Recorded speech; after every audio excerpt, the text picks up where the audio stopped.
Olá, está no ar o Jornal da Câmara. A Organização Mundial da Saúde estima que a cada dia 100 mil crianças tornam-se fumantes no mundo. 5 milhões de pessoas morrem por ano em função do tabaco e este número pode chegar a 10 milhões até 2030. Para falar sobre esse assunto, trouxemos ao programa Luiz Carlos Corrêa da Silva, que é chefe do Departamento de Pneumologia da Santa Casa e também coordenador do Programa de Controle do Tabagismo da mesma instituição. Seja bem-vindo, Luiz Carlos. Esse tema realmente é um tema que eu diria é fundamental para a saúde, né? E para outros setores, não só da saúde, mas também até para a educação, né? Porque hoje nós sabemos que o tabaco, o cigarro, só causa danos, não causa benefício nenhum. Na verdade, o único benefício é tornar uma pessoa dependente e depois ela ficar sem escolha, né? Ela acaba se tornando uma pessoa que não escolhe se fuma, não. Ela é obrigada porque tem uma necessidade assim, física e psicológica, né, de estar fumando. Então, realmente, isso é uma questão que nós temos que abrir mais para a comunidade. E a Organização Mundial da Saúde, para esse ano, dia 31 de maio próximo, né, ela colocou que em todo o mundo será feita uma grande comunicação para toda a comunidade do que é a Convenção Quadro.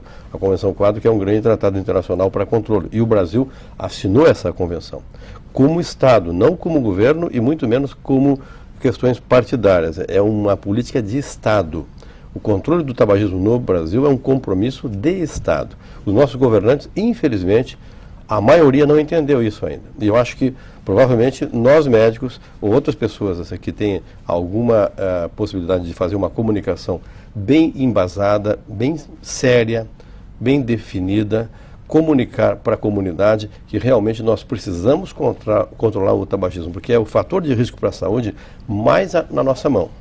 Quer dizer, fatores genéticos nós não temos como mexer, outros fatores ambientais às vezes são difíceis de a gente modificar muito num curto prazo, mas não fumar é uma questão assim que pode ser muito rápida. E a gente nota que quando as políticas são implantadas numa região, exemplo, o estado de São Paulo, né? Vou dar um exemplo porque no nosso país é o estado que conseguiu avançar mais. Hoje o tabagismo no estado de São Paulo é tratado como uma política de Estado. Não é tratado como um desejo do ex-governador ou do atual governador. Não, até as pessoas fazem com que essa política ela possa existir. Mas no momento que ela passa a ser de Estado, ela é de todos, né? Ela é de todos nós. Então eu não entendo bem como é que dentro do mesmo governo tem pessoas completamente contrárias ao tabagismo e contrárias a que haja uma produção indiscriminada e um consumo por crianças, né? E no outro extremo, no outro lado, tem pessoas que incentivam, né? Porque gera impostos, gera, enfim, gera um aporte financeiro que dizem que é razoável, mas nunca é maior do que as perdas e os danos. O Rio Grande do Sul é um dos estados que mais produz fumo no nosso país. O senhor acha que isso influencia nessa cultura do fumo aqui no nosso estado? Eu diria que é por isso mesmo, é bastante por isso mesmo. Quer dizer, o nosso governo aqui nesse momento e os anteriores da mesma forma, sempre acharam que o fumo para o Rio Grande do Sul é um grande benefício do ponto de vista de exportação, de impostos, e até o atual governo tem sido declarado pelo atual governador que isso é, digamos, uma coisa boa para o Estado.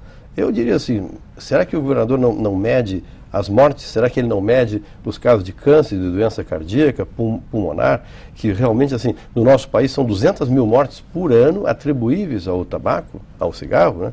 Quer dizer, morte não tem preço, né? Não tem preço. Então eu fico vendo, assim, que há um certo viés, há uma certa conduta, assim, de um não entendimento por parte de governantes.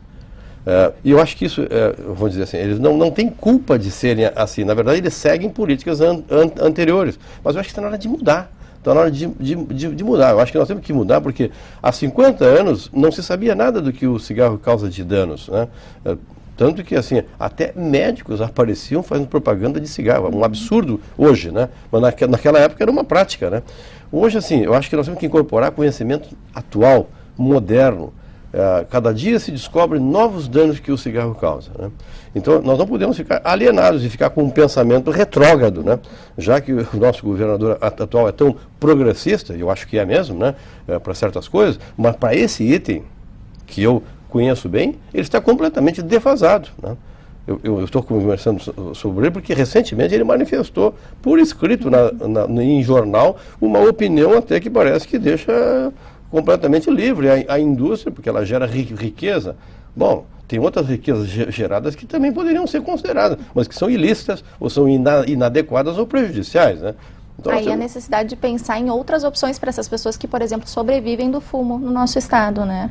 Exatamente. Políticas nesse Exatamente. sentido. Eu tenho uma certa história já nesse setor, porque há muitos anos eu lido com a política médica, né, nas áreas da saúde e também nessa questão do controle do tabagismo. Na época que o Brasil estava para assinar a Convenção Quadro, 2004, 2005, houve até audiências públicas com o Senado em Santa Cruz do Sul, em Camaquã, e eu participei representando a classe médica.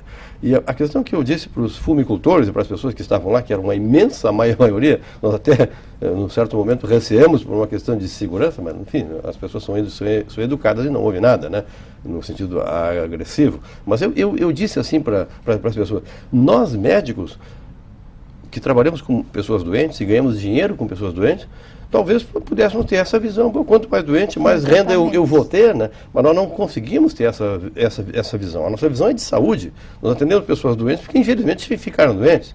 Mas se pudermos evitar que fiquem doentes, vamos evitar, né? E aí eu digo assim, a missão da medicina, a missão do médico é saúde. E aí eu perguntei para 10 mil fumicultores, e qual é a missão do fumicultor? É plantar fumo, é começar uma cadeia que vai lá na frente gerar mortes, gerar doenças, gerar infortúnios para pessoas e para famílias e para grupos muito grandes de pessoas. Então, realmente, não tem nexo a gente fazer uma apologia de algo que só gera danos, né? É como se nós fôssemos a favor de ter um tsunami aqui no Rio Grande do Sul, porque o tsunami, depois nós vamos tudo cai, tudo ruim, e depois nós vamos construir coisas novas, quer dizer, não vamos derrubar uma coisa para construir uma outra nova. Então, realmente, assim, nós temos que ter um certo pensamento que seria assim, afinal, qual é a missão do que eu estou fazendo, né? Até eu estou sendo um pouco filósofo nisso, né? Então, eu digo assim, nós médicos temos a missão de saúde. E eu acho que outros setores de trabalho ou de produção também tem que ter uma missão adequada para a sociedade. Eu acho que plantar alimentos, plantar ou produzir coisas úteis, né, para que as pessoas consumam, é ótimo. Agora, plantar veneno, por favor, né? Quer dizer, vender cigarro, por favor. E são as crianças que estão começando cada vez mais, né, ter esse tipo de incentivo, né? Então, eu acho que, por favor, senhores políticos que estão me ouvindo, eu não sou político, eu sou médico, simplesmente um médico. Mas penso da seguinte forma, você político tem que defender o seu eleitor, a pessoa que você representa. Isso significa saúde, educação e bem-estar, e não o contrário. Desde 2000 está proibida aqui no Brasil a publicidade de cigarros. O senhor acha que isso já resolveu, de alguma forma, já auxiliou para diminuir o número de fumantes ou para conscientizar as pessoas a esse respeito? Certamente. As políticas já implantadas e em uso no Brasil são políticas, comparando com outros países, até avançadas, né? Nós conseguimos até podemos medir isso. Há 3 décadas ou 4 décadas, 40% dos adultos com mais de 18 anos fumavam. Hoje é uma média assim entre 15% e 17% da população. Aqui no Rio Grande do Sul ainda estamos entre 17% e 18%. Quer dizer, é o estado, o Porto Alegre é a capital onde mais se fuma ainda, infelizmente, né? Mas realmente assim, houve uma queda talvez pela metade, percentualmente, né, do número de fumantes que tínhamos há 3 ou 4 décadas. Isso significa política, isso significa, de certa forma, educação, né? E significa, assim, conscientização das pessoas com relação à sua saúde. E com relação ao número de cigarros diários, muitas pessoas tentam parar de fumar e acreditam que só o fato de diminuírem a quantidade diária de cigarros já ajuda em alguma coisa. Do ponto de vista médico, o que o senhor diz a respeito disso? Bom, quanto menos fumar, menos doença vai ter chance de ter. Mas se não fumar nada, aí a chance fica zero, né? Então, assim, para certas pessoas, fumar um cigarro por dia causa o mesmo dano ou mais dano que um outro que fuma 20 ou 40 cigarros. Porque a suscetibilidade individual não é uma coisa idêntica entre as pessoas, né? Tanto que se você pegar, assim, um grupo de pessoas que fuma, muitos não vão ter doenças importantes, né? Na verdade, se alguém disser que o cigarro não causa nada em ninguém, está errado. Está errado porque, assim, se uma pessoa fumar, a fumaça entrando no organismo gera uma inflamação em todos os setores, não só no pulmão, não só no setor de entrada da fumaça, mas as substâncias químicas vão pelo sangue para todo o organismo e causam danos, e causam, assim, irritações, causam, assim, estímulos, né, de células, e muitas dessas células vão se transformar em células malignas, câncer. Algumas células dessas vão ficar diferentes e vão produzir certas substâncias químicas, vão favorecer trombose, por exemplo, para a pessoa ter um derrame cerebral, infarto de miocárdio. Quer dizer, várias coisas vão acontecer no organismo de uma pessoa que fuma. E muitas dessas doenças são silenciosas. Frequentemente só se manifestam uma vez só, e rápido, né?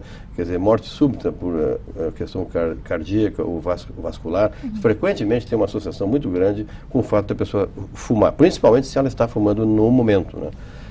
Também uma pessoa que fuma muito tempo e para de fumar, durante algum tempo depois que parou, ela continua com alguns riscos, mas com o tempo esses riscos vão cada vez diminuindo mais.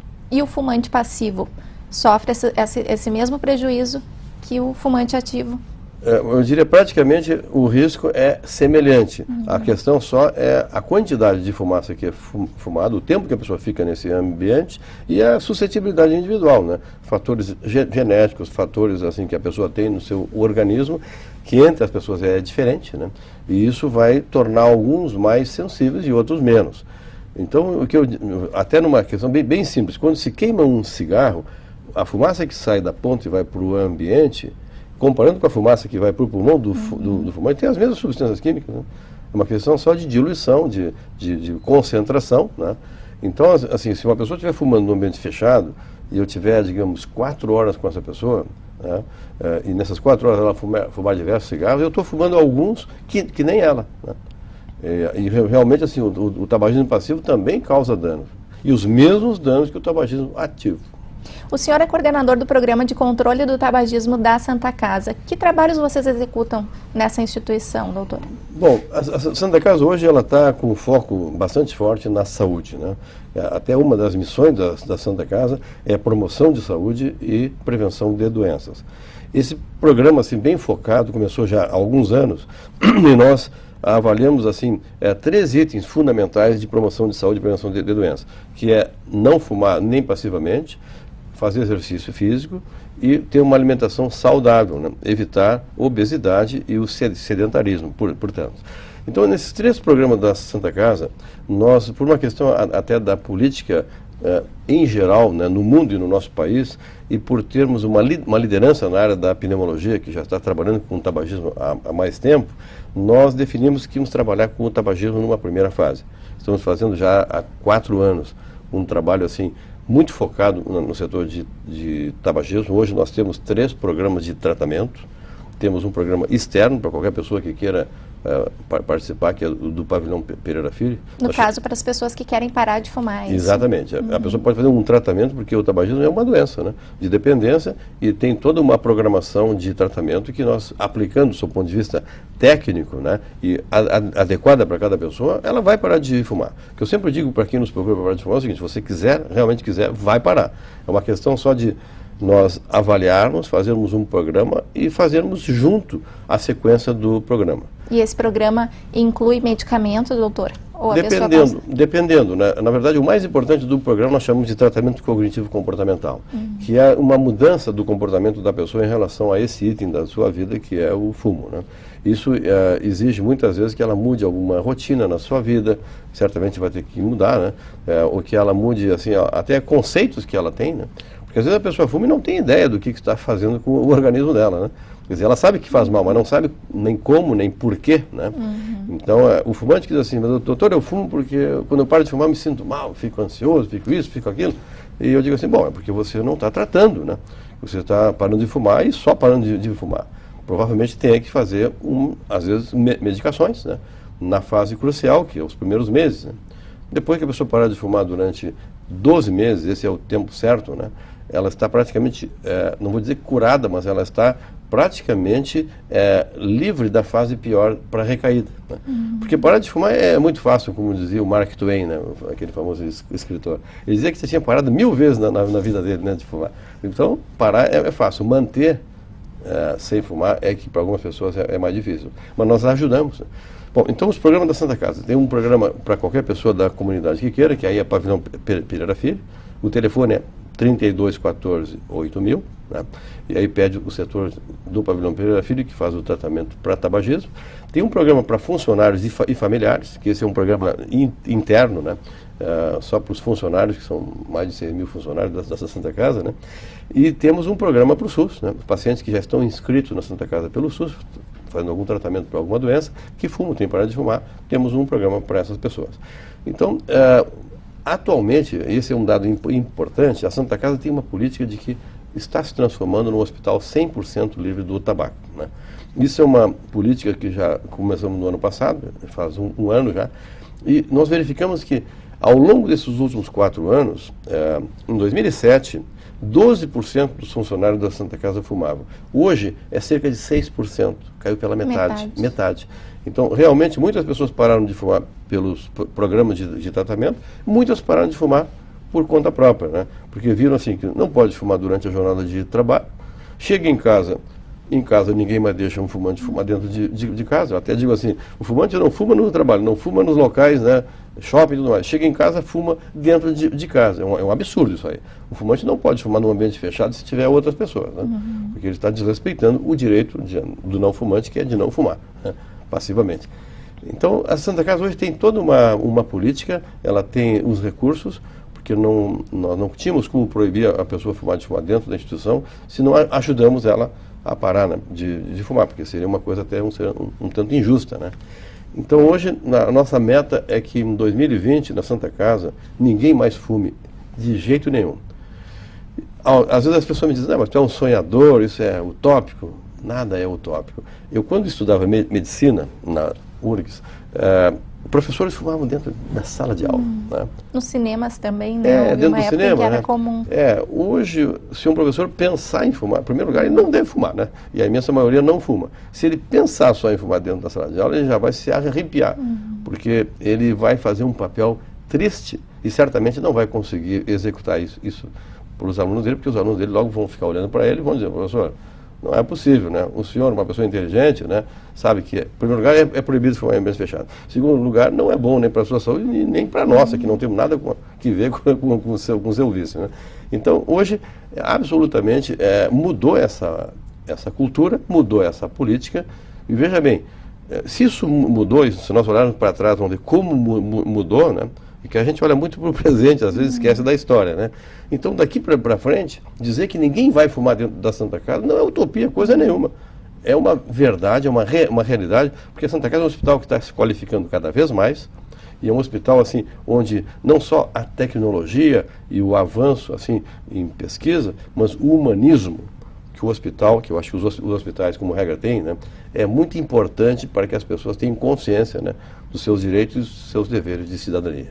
E ouvindo a sua fala, a gente vê que tudo parte da conscientização, né? A pessoa que deve ter a vontade de parar de fumar. Então, esse é um exemplo que pode ser levado, na verdade, para outras instituições, para outros setores da sociedade também, partindo da conscientização e da educação. Certamente. Eu acho que o futuro da humanidade vai depender muito do fator educação, do fator direito de cidadania, né? O respeito ao outro, né? Porque a pessoa, se não respeita ela própria, ela dificilmente respeita o outro. Eu acho que a autoestima de uma pessoa tem que ser adequada, né? Ela tem que se sentir como um cidadão, como alguém que merece respeito, e para isso tem que respeitar o outro. Doutor Luiz Carlos, eu agradeço a sua participação no nosso programa. Obrigada pelas informações que trouxeste para a gente. Uma oportunidade muito boa essa de falar com a comunidade, que eu sei que certamente deve gostar muito de um programa que traz informações, né, como esse programa da TV Câmara. Muito obrigada. Nós agradecemos também a sua companhia. O Jornal da Câmara fica por aqui. Até o nosso próximo encontro.